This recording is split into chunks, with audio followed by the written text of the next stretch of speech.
Hello మామ, ఈ రోజు మన మూవీ రివ్యూ వచ్చి 11. ఈ మూవీ ఎలా ఉందో ఈ వీడియోలో చూద్దాం. First of all welcome to ghost critics 11. ఈ మూవీ చూసాక నా ఎక్స్పీరియన్స్ అయితే మైండ్ బ్లోయింగ్ మూవీ మామ, మామూలుగా లేదు. మీరందరూ తప్పకుండా ఒక్కసారైనా ఈ మూవీ చూడాల్సిందే. చాలా బాగుంది మామ. అండ్ ఇది ఒక క్రైమ్ థ్రిల్లర్ మూవీ మామ.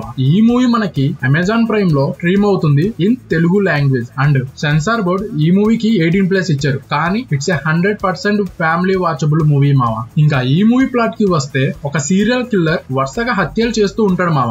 అయితే అసలు ఆ కిల్లర్ ఎవరు, అందుకు ఇలా హత్యలు చేస్తున్నాడు, అండ్ తన స్టోరీ ఏంటి అనేది ఈ మూవీ ప్లాట్ మామ. మా ప్లాట్ సింపుల్ గా ఉన్న ఈ మూవీ స్టోరీ మాత్రం సూపర్ గా ఉంటుంది మామ. చాలా డిఫరెంట్ గా తీశారు. అండ్ మూవీ ఎండింగ్ లో ఆ ట్విస్ట్ కూడా చాలా బాగుంటుంది. తప్పకుండా ఒక్కసారి చూడండి మామ. You will definitely enjoy this movie. And ఈ మూవీకి MDB రేటింగ్ వచ్చి 7.8 అండ్ నా రేటింగ్ 4 halos. ఈ మూవీ చూసాక మీకు ఎలా అనిపించిందో కింద కామెంట్ చేయండి. ఇంకా మన ఛానల్ ని సబ్స్క్రైబ్ చేయకపోతే ప్లీజ్ డూ సబ్స్క్రైబ్ అండ్ ఈ ఛానల్ ని సపోర్ట్ చేయండి మామ. And thank you for watching this video.